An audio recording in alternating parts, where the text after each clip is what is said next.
People love to say it's easy to change your life, but they usually mean when you are 25, not when you are a woman over 40 who spent most of your life just trying to survive. What do you do when you want a different life, but you don't even know what your dream life looks like? I think a lot of us didn't get to dream when we were younger. We were too busy trying to survive.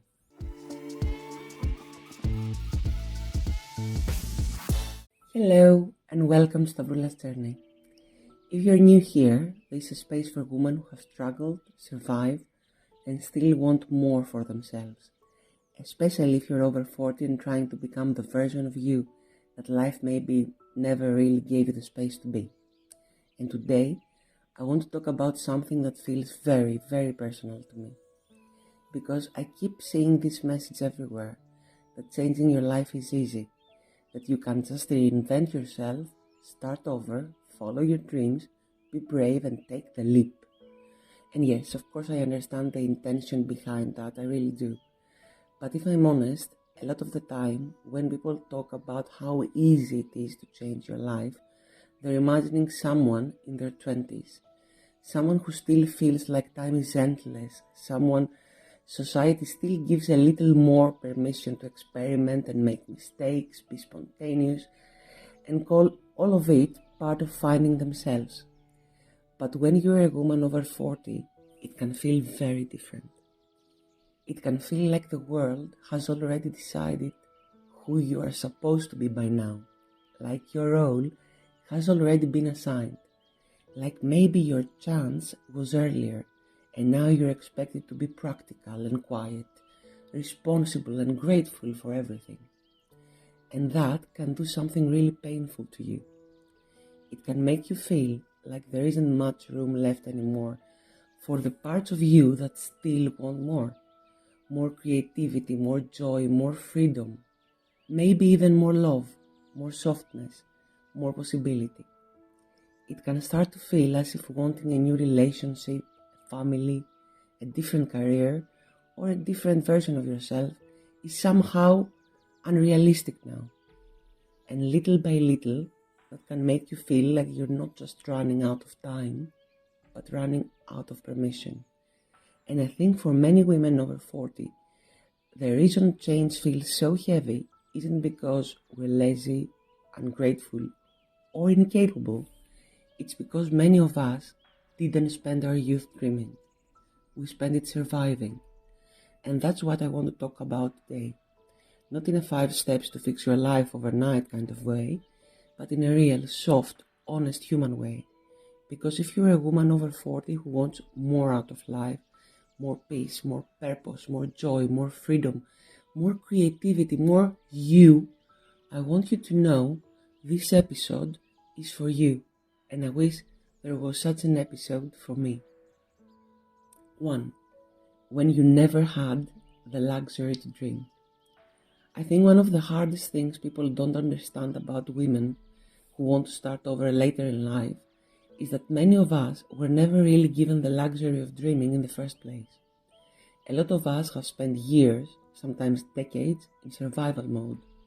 We have lived in fight or flight for so long that it started to feel normal. We got used to anxiety, to financial pressure, to emotional pain, to people pleasing, to trying to recover from one hard thing only to be hit by the next one. And when that becomes your normal, you don't always become the woman you truly are. You become the woman who knows how to endure. You learn how to keep going even when you are exhausted. You learn how to cope, how to carry, how to hold things together.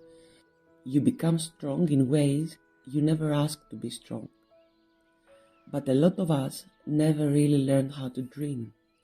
We don't always know what our perfect life would even look like, because for so long the goal wasn't joy or freedom or creativity or self-expression. The goal was just to stay afloat, to get through another painful chapter without falling apart, to avoid going into debt, to survive one more disappointment, to make it through one more difficult season. So when people say, just decide what you want and go after it, sometimes that advice can feel almost cruel. Because some of us are sitting there thinking, I don't even know who I am when I'm not in survival mode. And that can be such a lonely thing to admit. Because if you have spent most of your life just trying to breathe, of course it's hard to suddenly answer big questions like, what do I really want? Or who do I want to become?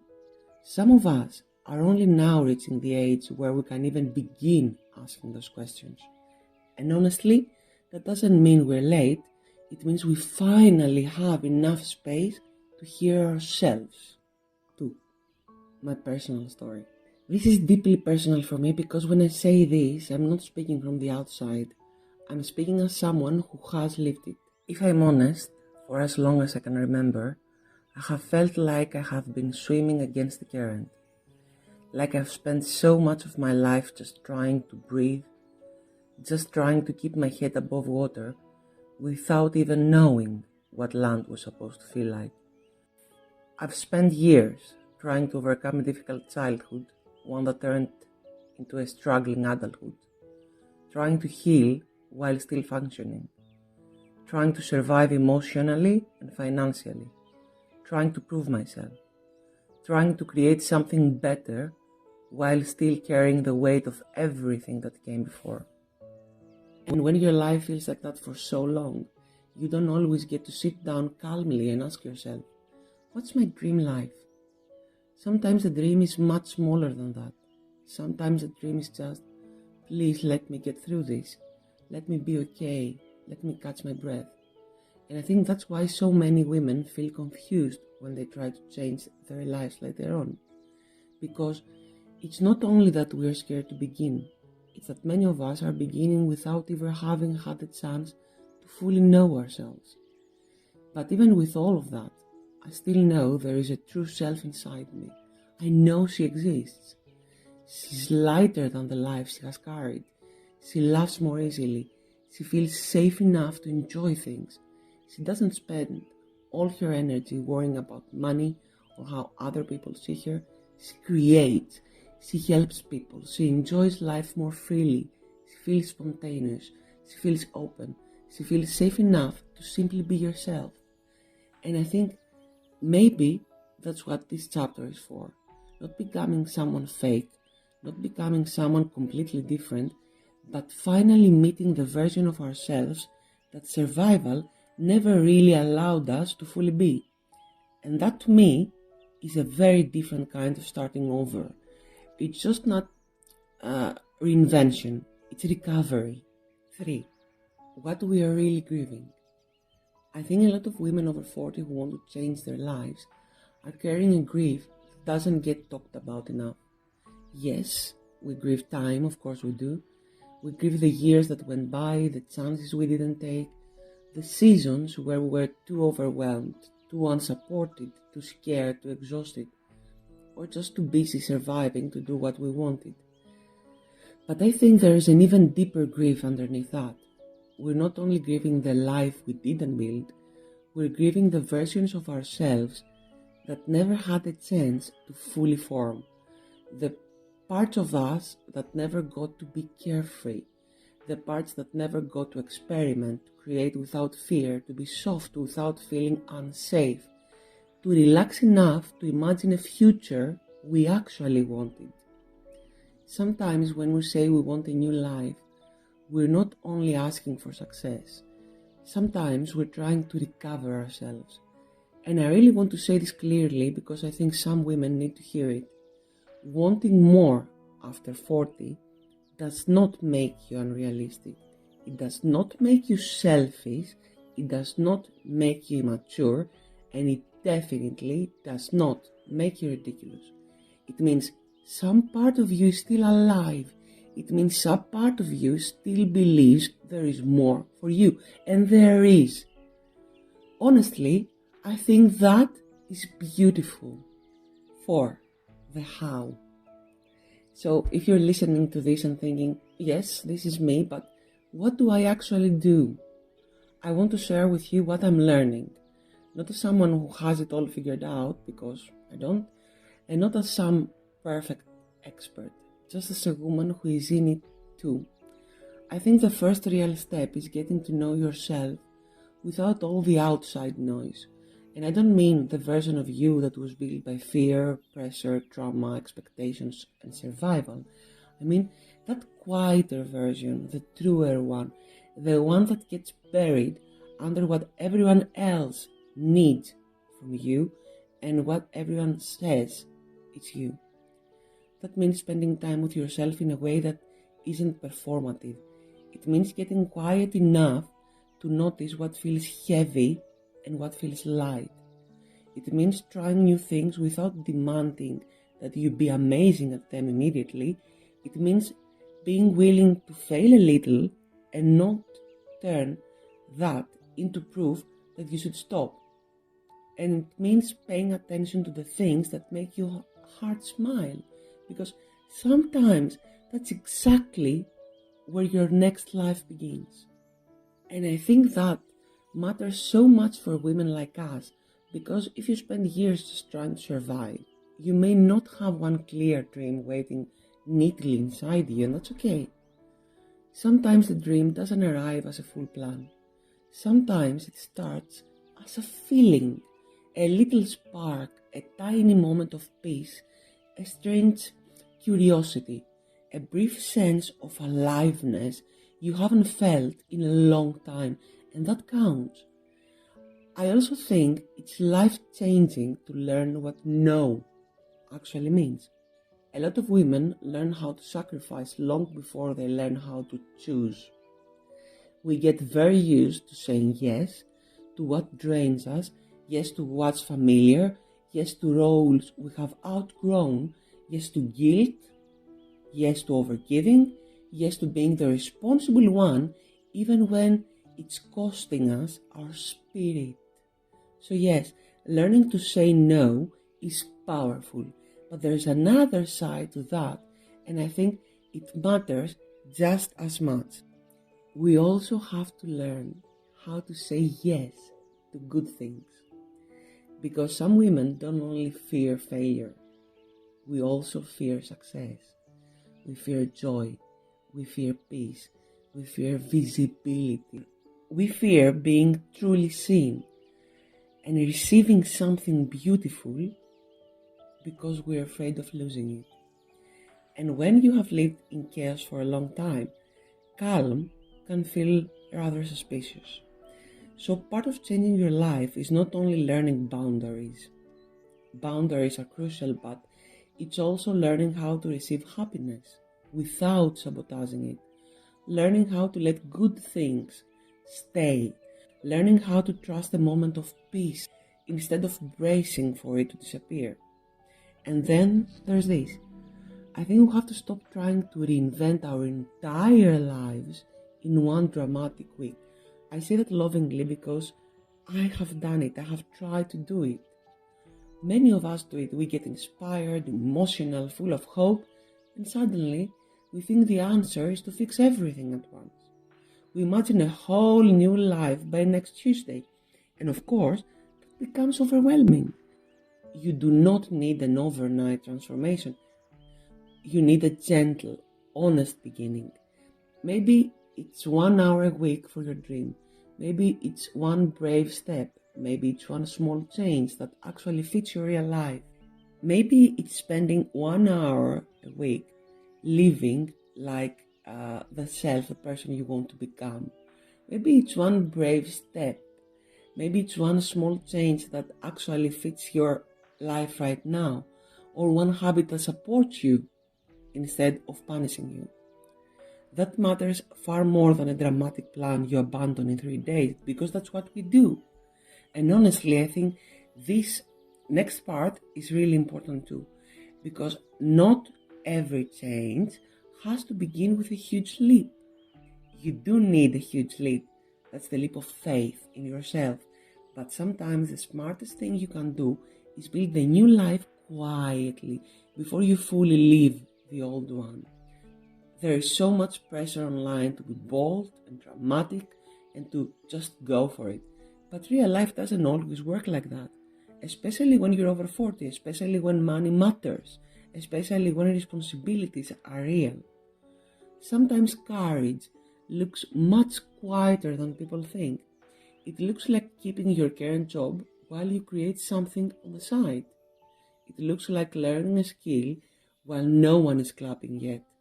Or like recording the podcast before it makes money, posting the video before it's perfect, and starting that side business before it feels completely safe. It looks like planting seeds before anyone else can even see the garden. And that is not weakness, that is wisdom. And while we're here, I think we also need to stop asking, can I do this perfectly? Or this should be perfect. Because that question keeps so many women stuck. A better question might be, can I do this consistently enough to give myself a real chance? Perfection is often just fear in a prettier outfit. Consistency is what builds evidence, and evidence builds confidence. You don't become confident because you magically wake up one day fearless. You become confident because you show yourself over and over again that you can survive trying, that you can do the thing even imperfectly, that you can mess up and still continue. That's where confidence comes from. And I also think we need to expect emotional resistance, because if you're changing after 40, you're not just changing habits, you're changing identity. You're challenging years, sometimes decades of conditioning. Of course that feels uncomfortable. Of course you might feel guilty and silly and exposed. You might feel emotional or embarrassed. That doesn't automatically mean you're doing the wrong thing. Sometimes discomfort is not a warning. Sometimes it's actual proof that you're doing something unfamiliar, but something that's right for you. And unfamiliar can feel terrifying when your nervous system has spent years trying to protect you. So if it feels emotional, that doesn't mean you're failing. It might actually mean you're finally touching something real. And the last thing I want to say here, maybe the most important thing, is that after 40, you're not starting from zero. Oh my God, that's so important. I know it can feel like that, and I know it can feel like everyone else got there first and you're just now waking up, but you are not empty-handed. On the contrary, you're beginning with experience, with resilience, with heartbreak you survived, with lessons you paid for with years of your life, with wisdom, pattern recognition, and a much deeper understanding of what hurts, what doesn't work, and what you can no longer tolerate. That is not nothing, that is power. And maybe it doesn't look shiny on the outside, but it is still power, great power. 5. Real life proof. I think there is still a part of you listening that thinks, maybe this sounds beautiful, but maybe it's too late for me, and actually, where is the proof that it works? And I want to gently challenge that, because the world glorifies early success so much that we sometimes forget how many meaningful lives are actually built later. Vera Wang, for example, she didn't become an independent bridal designer until she was 40. She had spent years working at Vogue. Susan Boyle became an international sensation at 47. The world made it look like she appeared overnight, but she didn't. She had lived a whole life before people finally noticed her. Toni Morrison published The Bluest Eyes in 1970 when she was 39 and went on to become one of the most important literary voices in the world. Martha Stewart had already worked as a stockbroker before launching her catering business in 1976. And I love these examples because they remind us of something really important. A delayed timeline is not a failed timeline. Just because something didn't happen in your first youth doesn't mean it's not meant for you. Sometimes what comes later is deeper. It's wiser, stronger, and more rooted in your own truth. And honestly, sometimes it's even better, because now, if you choose it with consciousness. Not because everyone else is doing it, but because you finally know what matters. So if you're a woman over 40 listening to this and you feel behind, and you are tired and confused and you are scared, I want you to hear me. You are not ridiculous for wanting more. You are not selfish for wanting joy, and you are not too old. Not too old to be creative, to have fun, not too old to be spontaneous, to fall in love, to want a family, to start over, or to become more yourself. And maybe the truth is not that you are late, maybe the truth is that you are only now reaching the chapter where survival is no longer enough. Maybe this is the chapter where you stop merely enduring life and start slowly and gently and honestly learning how to live it. Not perfectly and not all at once, but truthfully. Maybe this is the chapter where you learn who you are underneath the fear. Maybe this is the chapter where you let yourself dream, probably for the first real time. And if that's true, then this is not the end of your story. This is not proof that you missed it. This is the beginning of the most real chapter you have ever had. If this episode spoke to you, I would really love for you to stay with me on this journey.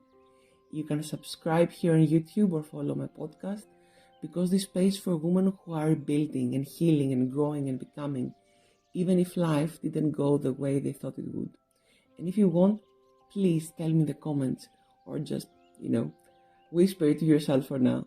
What is one thing you still want for your life? Not what other people expect or what looks practical on paper. What do you still want? Because I have a feeling there's still so much more waiting for you, and maybe for both of us.